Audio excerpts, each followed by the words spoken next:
Arrête-toi. Oui, toi. Ce message n'est pas arrivé ici par accident. Ces dernières 72 heures, quelque chose a changé, n'est-ce pas? Une fatigue étrange, un silence inhabituel, des pensées qui tournent en boucle, comme un film que tu n'arrives pas à arrêter. Tu as ressenti une distance, comme si quelque chose ou quelqu'un s'éloignait. Et au fond de toi, une question t'a traversé. Est-ce que j'ai perdu ce qui était destiné pour moi? Non. Écoute-moi bien, élu de Dieu. Tu n'as rien perdu. Tu es en train d'être repositionné. Ce que tu traverses en ce moment mérite d'être recadré clairement, sans confusion, sans interprétation émotionnelle excessive. Tu penses que quelque chose t'a été retiré. Tu penses que tu as perdu une personne, une connexion, une opportunité. Mais ce n'est pas ce qui est en train de se produire. Ce que tu vis n'est pas un rejet. C'est un processus structuré. Un processus que tu ne contrôles pas entièrement, et surtout que tu ne comprends pas encore dans sa globalité. Il faut que tu comprennes une chose essentielle. Toutes les séparations ne sont pas des pertes. Certaines sont des repositionnements. Actuellement, tu es en train d'être repositionné. Pas émotionnellement seulement, pas socialement, mais intérieurement, en profondeur. Ce que tu interprètes comme du silence est en réalité une phase de recalibrage. Parce que ce que tu étais avant n'est plus compatible avec ce que tu es en train de devenir. Et ça, c'est difficile à accepter. Parce que ton esprit fonctionne avec des repères connus. Présence, communication, validation, continuité. Or, tout ça est en train d'être interrompu volontairement. Pas pour te punir, mais pour casser un ancien fonctionnement. Prenons un point précis. Cette personne à laquelle tu penses. Tu crois que la relation est en danger? Tu crois qu'elle s'éloigne?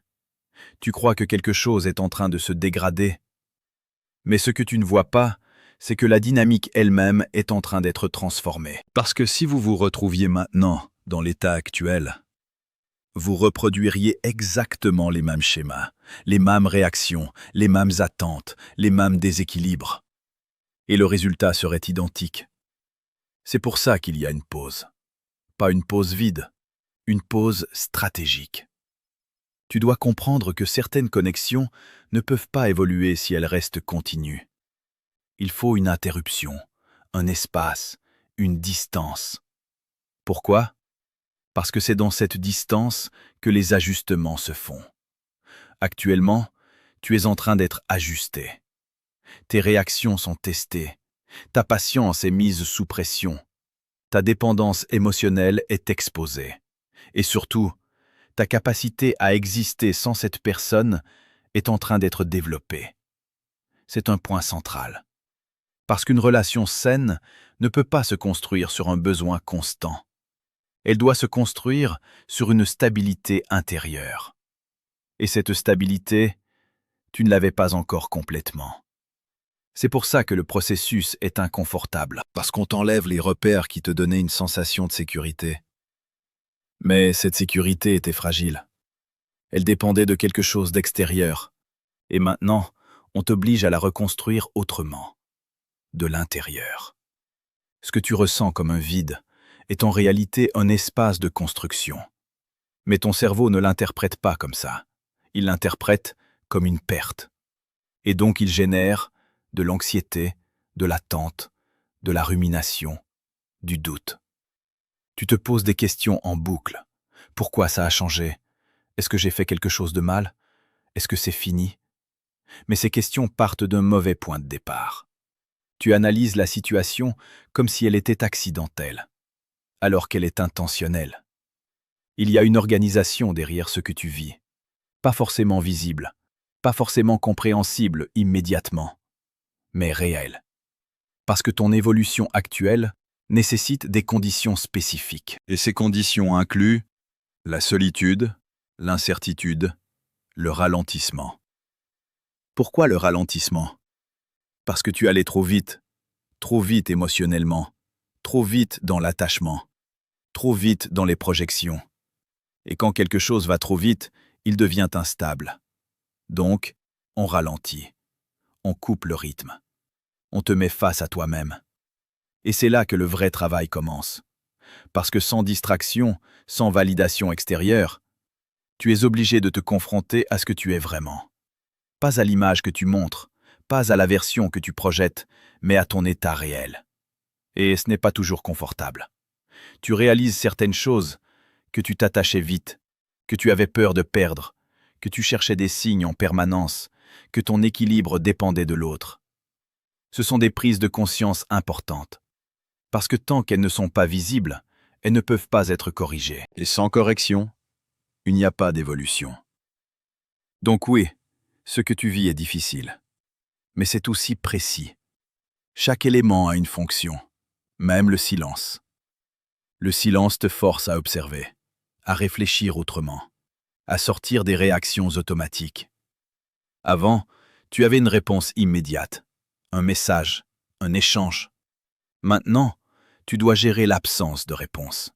Et ça change tout. Parce que ça révèle ton niveau de maîtrise émotionnelle. Est-ce que tu paniques? Est-ce que tu surinterprètes? Est-ce que tu perds ton calme? Ou est-ce que tu apprends à rester stable?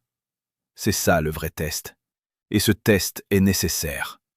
Parce que la version de toi qui est en train d'émerger ne peut pas fonctionner comme avant.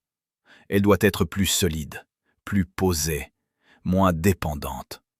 Sinon, la relation que tu désires ne tiendra pas.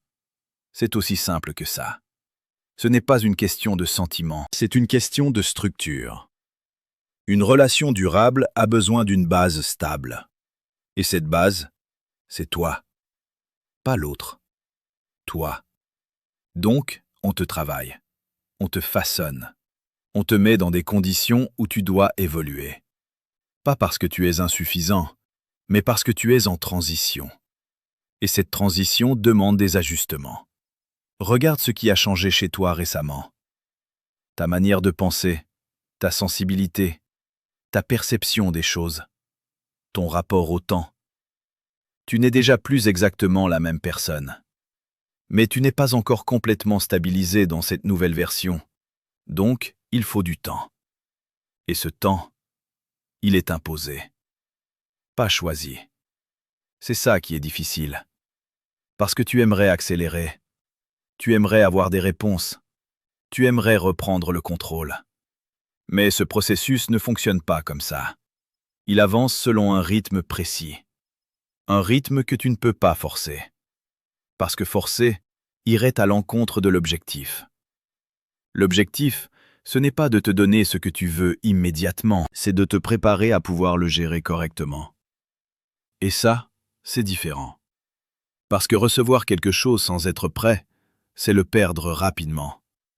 Donc on retarde, on ajuste, on teste.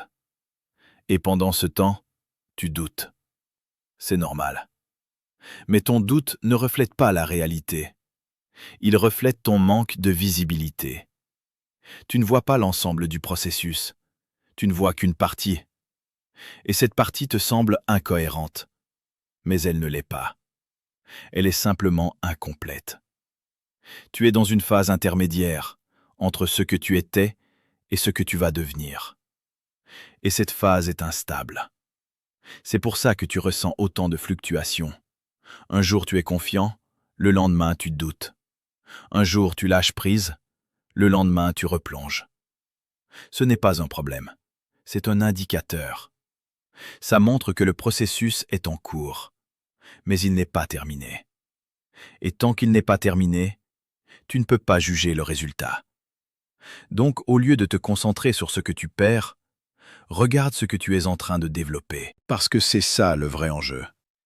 Pas la relation en elle-même, mais la personne que tu deviens. Parce que cette personne déterminera tout le reste. Tu dois arrêter de regarder ce que tu vis comme un cas isolé. Ce que tu traverses suit un modèle, un schéma qui existe depuis longtemps et qui se répète dans toutes les trajectoires marquantes. Regarde les grandes histoires humaines, les parcours qui ont du sens, les relations qui tiennent dans le temps. Il y a toujours une phase que les gens détestent, mais qui est pourtant indispensable. Une phase de vide. Une phase où tout ralentit. Une phase où les repères disparaissent. Une phase où même ce qui semblait certain devient flou. Ce n'est pas une anomalie, c'est une étape.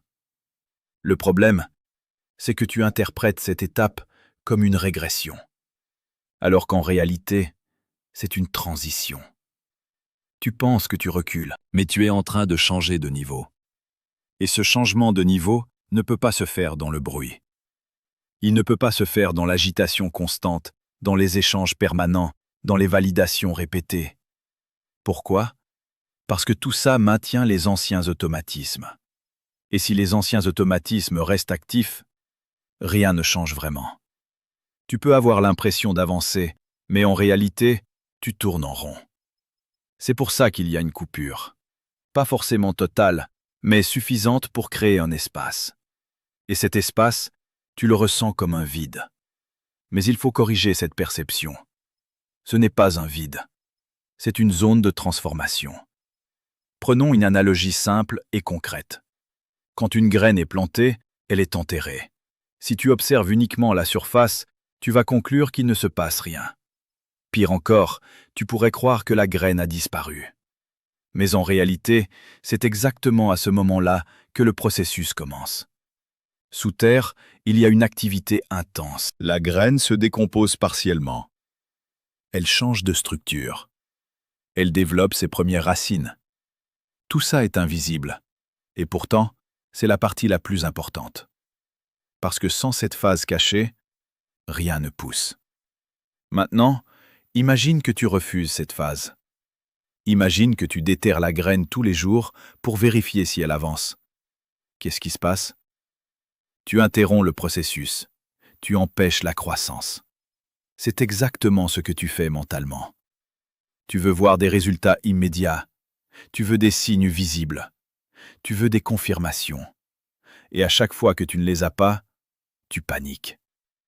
Mais le processus dans lequel tu es ne produit pas de résultats visibles immédiatement. Il travaille en profondeur. Et ce travail en profondeur demande deux choses. Du temps, de la stabilité. Pas de contrôle constant. Pas d'agitation. Parce que ce que tu es en train de construire, ce n'est pas une réaction rapide. C'est une transformation durable. Revenons à la relation que tu as en tête. Tu veux savoir où elle en est? Tu veux savoir si elle existe encore? Tu veux savoir si elle va évoluer? Mais tu poses ces questions au mauvais moment. Parce que la relation, dans sa forme actuelle, n'est pas active. Elle est en préparation. Et ça change complètement la manière de l'analyser. Une relation en préparation ne se mesure pas avec des messages, des appels, des interactions visibles. Elle se mesure avec les changements internes, les prises de conscience, les ajustements personnels. Et ça, c'est beaucoup plus subtil. Mais c'est aussi beaucoup plus solide. Parce qu'une relation qui évolue uniquement à travers l'interaction reste dépendante de cette interaction.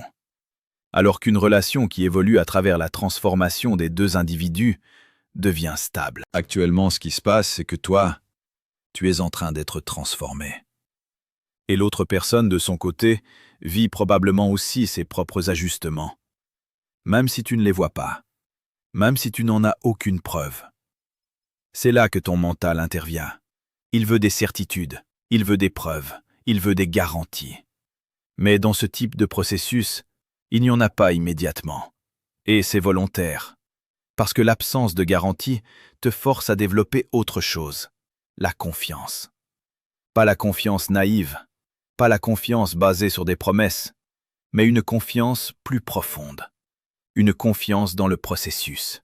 Une confiance dans le fait que tout n'a pas besoin d'être visible pour être réel. C'est difficile, parce que tu es habitué à fonctionner avec des éléments concrets. Mais là, on te demande de fonctionner autrement. On te demande de rester stable, sans validation extérieure. Et c'est exactement ce qui te fait évoluer. Parce que tant que tu avais des confirmations régulières, tu n'avais pas besoin de développer cette stabilité. Maintenant, tu n'as plus ce support. Donc, soit tu t'effondres, soit tu te renforces. Et c'est là que se joue la différence. Comprends bien ça. Le silence que tu vis n'est pas une absence d'activité. C'est une activité différente, une activité invisible. Et cette activité invisible est souvent plus puissante que ce que tu peux voir, parce qu'elle agit directement à la racine, pas en surface. Et ce qui se passe à la racine détermine tout ce qui viendra après. Si la racine est faible, le reste ne tient pas. Si la racine est solide, tout devient stable. Donc la question n'est pas « pourquoi rien ne se passe ?» La vraie question est « qu'est-ce qui est en train de se construire que je ne vois pas encore ?» Et si tu observes bien, tu verras que quelque chose change. Peut-être pas dans la relation directement, mais en toi. Tu réagis différemment. Tu réfléchis plus. Tu prends du recul. Même tes émotions, bien qu'intenses, ne sont pas exactement les mêmes qu'avant. Il y a une évolution. Lente, parfois chaotique, mais réelle. Et cette évolution est nécessaire. Parce que ce que tu demandes depuis longtemps demande une capacité que tu es en train de développer maintenant. Une capacité à gérer une relation sans te perdre. Une capacité à rester stable, même dans l'incertitude. Une capacité à ne pas dépendre entièrement de l'autre. Sans ça, même si la relation revenait aujourd'hui, elle ne durerait pas. C'est pour ça que tu es dans cette phase. Pas pour te frustrer, mais pour te préparer. Et la préparation est toujours moins confortable que le résultat, parce qu'elle demande des ajustements. Elle demande de lâcher certaines habitudes. Elle demande de faire face à des aspects de toi que tu évitais. Mais c'est le prix à payer pour quelque chose de plus solide. Donc non, tu n'es pas abandonné. Tu es en train d'être formé, pas dans un environnement visible, pas dans quelque chose de spectaculaire, mais dans un processus discret, précis et nécessaire. Et plus tôt tu comprends ça, moins tu vas résister. Et moins tu résistes, plus le processus devient fluide. Parce que tu arrêtes de lutter contre une étape qui est, de toute façon, obligatoire. Tu commences à coopérer avec elle. Et c'est là que tout change. Maintenant, il faut aller plus loin. Jusqu'ici, tu as interprété ce que tu vis comme quelque chose d'extérieur. Une distance, un silence, une situation que tu ne contrôles pas. Mais il y a une autre dimension que tu ne peux plus ignorer. L'obstacle principal n'est pas la situation. Ce n'est pas la personne. Ce n'est même pas le timing. L'obstacle, c'est ce qui se passe à l'intérieur de toi. Et plus précisément, ce que tu évites de regarder. Tu dis que tu veux cet amour. Tu dis que tu es prêt. Mais si on analyse tes réactions, tes pensées, tes peurs, il y a une contradiction. Parce qu'une partie de toi ne veut pas vraiment ce que tu demandes. Pas dans sa forme complète. Pourquoi? Parce que cet amour-là ne va pas juste te donner quelque chose. Il va te demander quelque chose. Et ce qu'il va te demander, c'est de changer. Pas légèrement, pas superficiellement, en profondeur. Tu dois comprendre ça.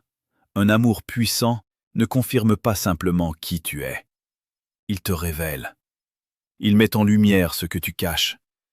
Et c'est là que ça devient inconfortable. Parce que tant que l'amour reste à distance, dans l'imaginaire, dans l'attente, tu peux contrôler l'image. Tu peux projeter. Tu peux idéaliser. Mais quand il devient réel, il agit comme un miroir. Et ce miroir ne montre pas seulement tes qualités, il montre aussi tes peurs, tes réflexes de défense, tes insécurités, tes mécanismes de protection. Et ça, beaucoup de gens ne sont pas prêts à le voir. Toi, par exemple, regarde honnêtement ce qui se passe en toi. Quand il y a du silence, tu doutes. Quand il y a de la distance, tu imagines le pire. Quand tu perds le contrôle, tu te sens instable. Ces réactions ne viennent pas de la relation. Elles viennent de ton histoire. Elles viennent de ce que tu as appris, de ce que tu as vécu, et surtout, de ce que tu crois sur toi-même. C'est là que se trouve le vrai travail. Pas dans comment récupérer la relation, pas dans comment faire revenir la personne, mais dans pourquoi est-ce que cette situation déclenche autant en moi? Parce que ce déclenchement n'est pas un hasard.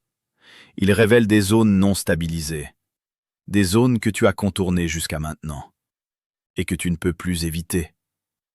Prenons un point central, ta perception de ta valeur. Est-ce que tu te sens réellement digne de cet amour?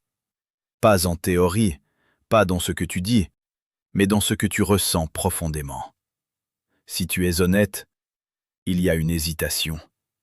Une partie de toi doute et se dit « c'est trop beau pour durer. Je vais encore être déçu. Je ne suis pas sûr d'être à la hauteur. » Ces pensées ne sont pas anodines. Elles sont structurelles. Elles influencent tes comportements, sans que tu t'en rendes compte. Par exemple, tu peux devenir trop vigilant. Tu peux chercher des signes en permanence. Tu peux tester l'autre inconsciemment. Tu peux te fermer dès que tu sens un risque. Et tout ça, ça crée des tensions. Pas forcément visibles immédiatement, mais réelles. Et ces tensions finissent par impacter la relation. C'est là que le sabotage commence. Pas volontairement, mais automatiquement. Parce que ton système interne essaie de te protéger. Il préfère reproduire quelque chose de connu, même si c'est douloureux. Pourquoi? Parce que le connu est prévisible. Et le prévisible donne une illusion de contrôle, même si le résultat est négatif. À l'inverse, un amour sain, stable, profond, est souvent inconnu pour toi. Donc il est perçu comme risqué, pas logiquement, mais émotionnellement.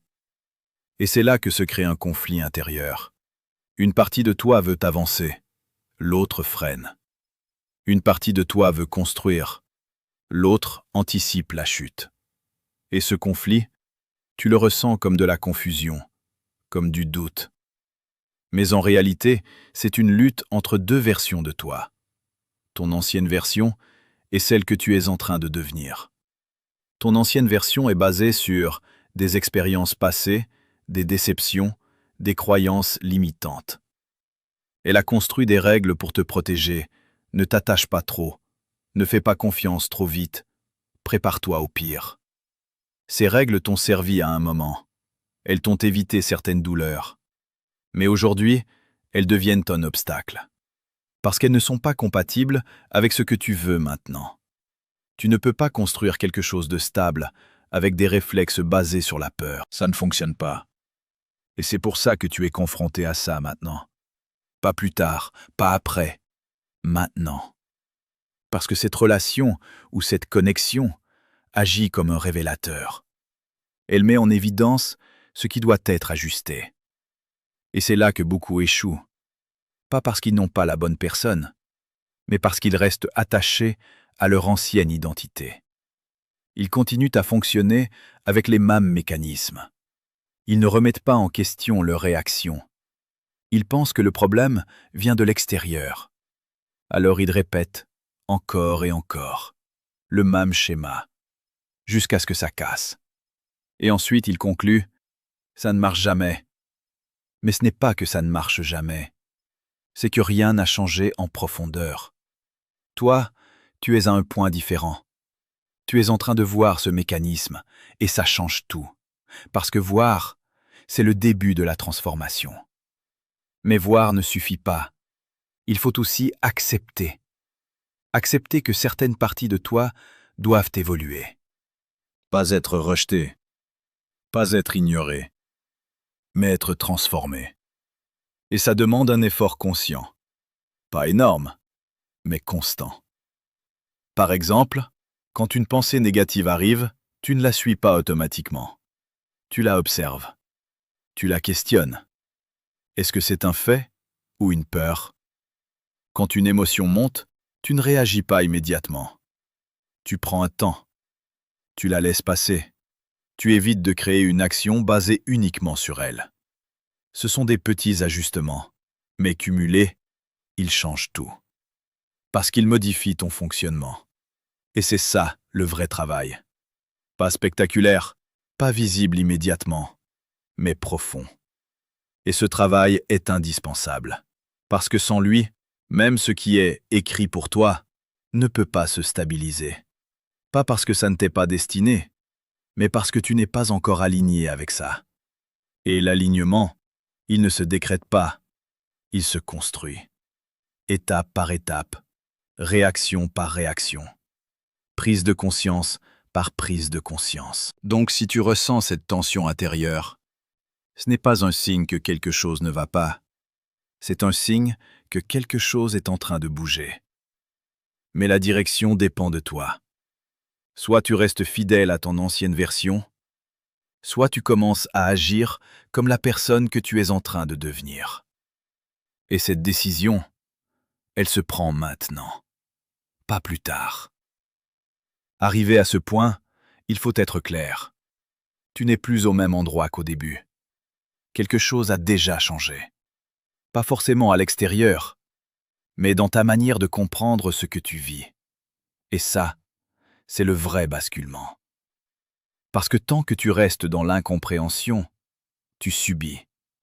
Mais dès que tu commences à voir la logique derrière ce que tu traverses, tu reprends une forme de contrôle.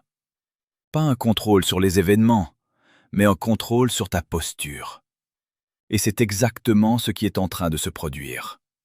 Si tu es encore en train d'écouter, de lire, de chercher à comprendre, ce n'est pas anodin. La majorité des gens s'arrêtent avant.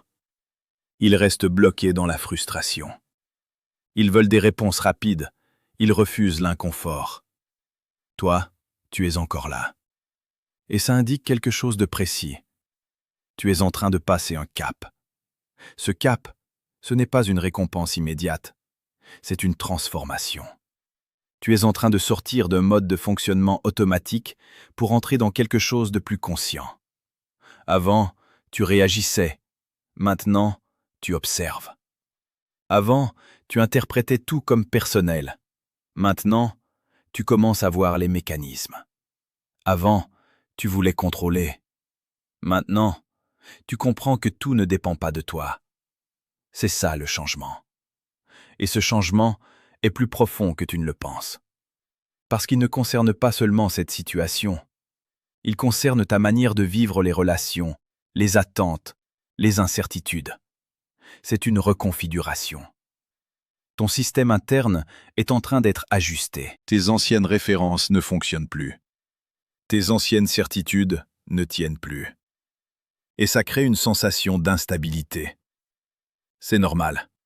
Quand un système change, il y a toujours une phase de désorganisation. Mais cette désorganisation n'est pas un problème, c'est une étape. Elle permet de reconstruire quelque chose de plus solide. Et c'est exactement ce qui est en train de se faire. Tu as l'impression que tout s'effondre, tes certitudes, tes projections, tes attentes. Mais en réalité, ce qui s'effondre, c'est ce qui n'était pas stable. Ce qui était basé sur des hypothèses, sur des peurs, sur des besoins non maîtrisés. Et à la place, quelque chose de plus structuré est en train d'émerger. Pas encore complètement visible, mais déjà présent. Tu le ressens dans certains moments de lucidité. Ces moments où tu te dis « je comprends mieux maintenant ». Je réagis différemment. Je ne suis plus exactement comme avant. Ce sont des signaux. Des indicateurs que le basculement est en cours. Mais attention, ce basculement demande une implication. Tu ne peux pas rester passif. Parce que même si le processus est en partie guidé, ta participation reste essentielle. Tu dois choisir. Pas une fois, mais régulièrement. Choisir de ne pas replonger dans les anciens réflexes. Choisir de ne pas nourrir les anciennes peurs. Choisir de rester aligné avec ce que tu es en train de comprendre. Et ça demande de la discipline. Pas une discipline rigide, mais une discipline intérieure. Une capacité à te recentrer quand tu dérives. À te rappeler ce que tu as compris quand ton émotion essaie de reprendre le dessus. C'est ça, le vrai travail maintenant. Parce que tu n'es plus dans la phase de découverte, tu es dans la phase d'intégration.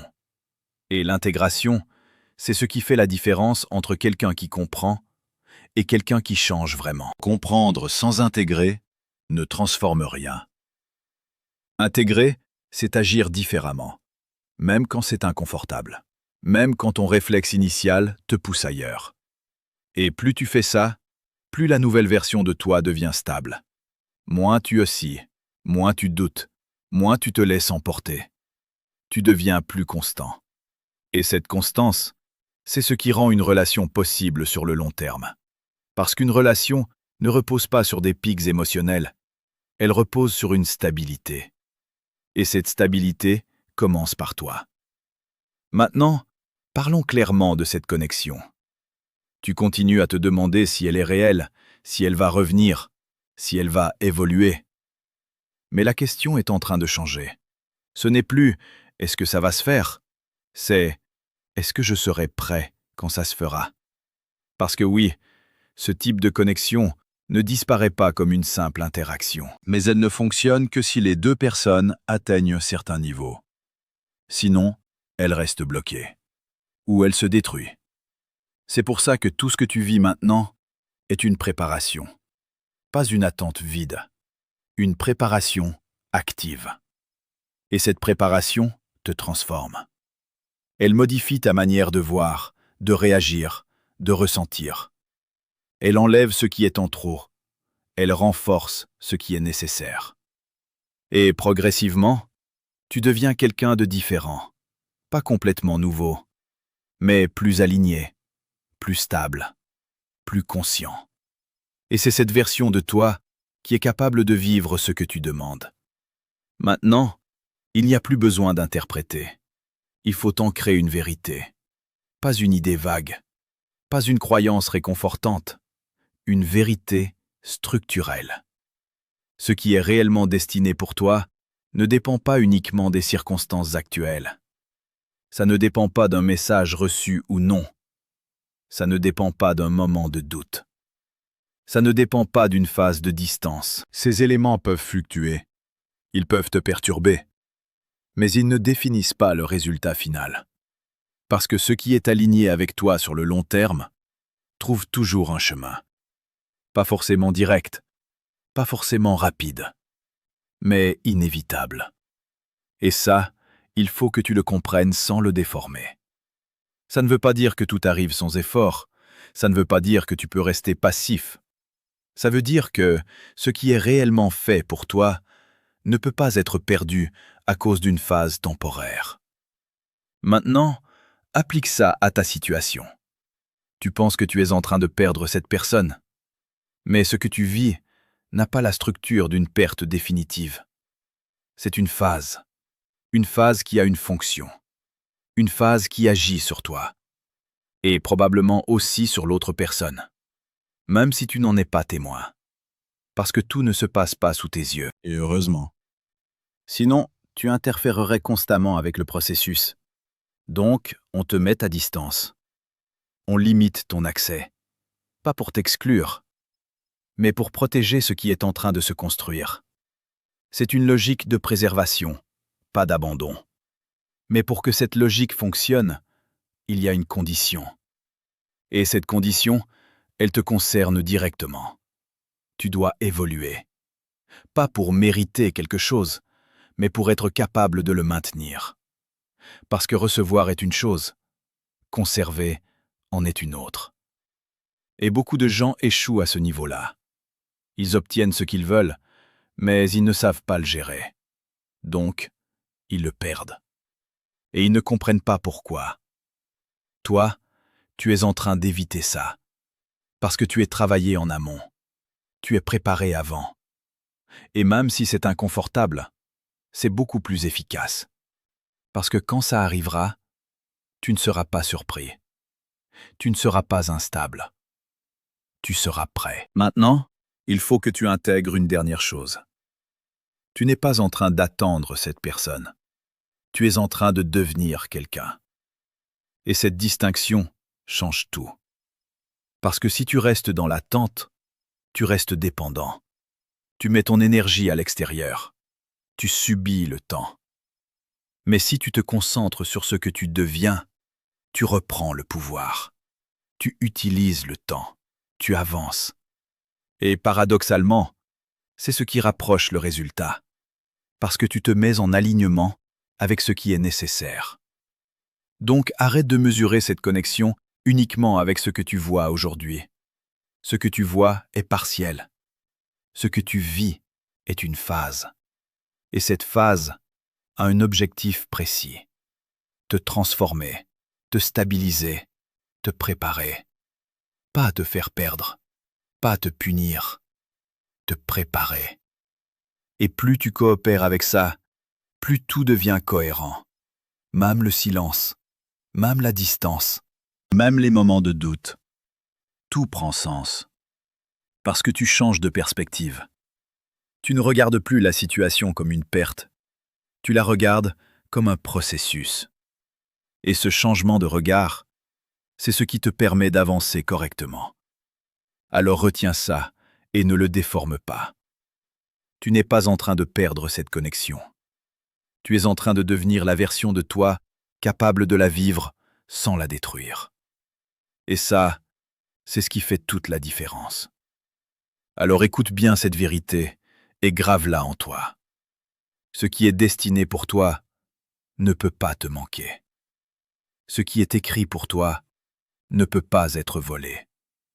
Et cette connexion, même si elle semble loin aujourd'hui, elle est guidée, protégée et inévitable. Tu n'es pas en train de perdre cette personne. Tu es en train de devenir la version de toi capable de la garder. Répète après moi, à voix haute. Maintenant. Je n'ai rien perdu. Je suis en train d'être préparé. Ce qui m'est destiné me trouve au moment parfait. Je suis prêt à recevoir ce que le divin a déjà décidé pour moi. Si tu ressens cette vérité au fond de toi, alors écris simplement en commentaire « Aligné ». Pas pour moi, mais pour sceller ton engagement avec la version de toi qui est en train de naître.